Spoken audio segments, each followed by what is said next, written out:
In this video, I'm going to talk about guidelines and how to draw the mandala flowers. So as you can see here, I have a few examples. So this one's drawn with a stencil. Makes the process 10 times faster, a lot easier, and you've got a lot more guidelines to what you'd normally draw yourself. So I get my stencils from the Happy Dotting Company. There's a wide variety you can get online. They do a few different types. This one is the bigger sized one. I have that one in my art book. Okay, and then that's the smaller one. So with the guidelines I'm going to show you how to do in this video, it's how to do these ones. So I'll start from scratch. So get yourself a piece of cardboard. And I normally use a HB pencil. I find HB is a lot easier to rub out of the end than the 2B or the 4B. So I prefer to use the HB pencils. I also use white charcoal or just a white pencil. The white pencil's pretty easy to rub out at the end. And the white charcoals can be pretty easy to rub out sometimes, depending on what you're actually doing the artwork on.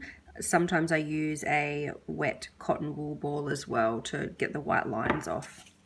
For this video, I'm just going to use a white pencil so it's easy for you to see. So basically draw from corner to corner.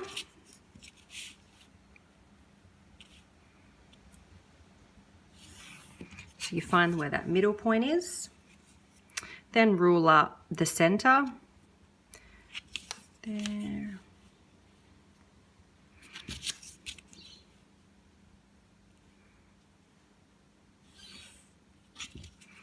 Okay, and the center point over here.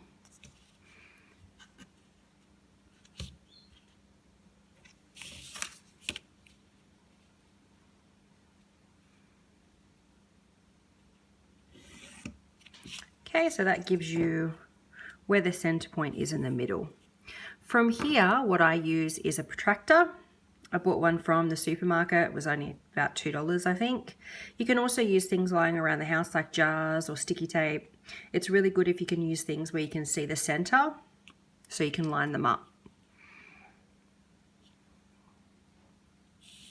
So the first couple times I did this, I actually stuffed up a few times.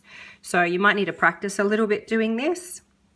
I find the easiest way to do it is to just hold the center and actually spin the paper around like so. But yeah, the more you do it, the more you'll kind of feel what works best for you.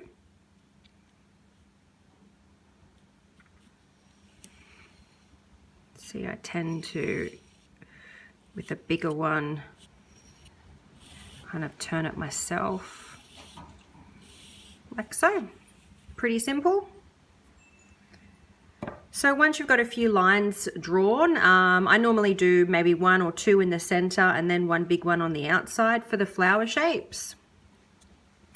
From here, what I do is I just roughly guess where the center is between each of the guidelines I've drawn with the ruler.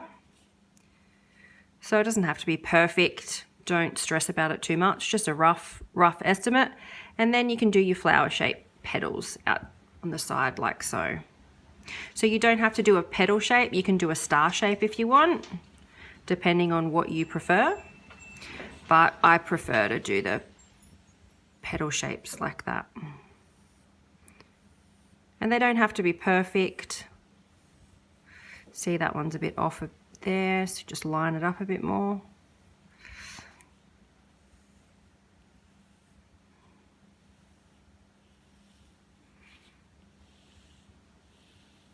Like so, and that one I'd probably like that. And that kind of gives you the basic outline there.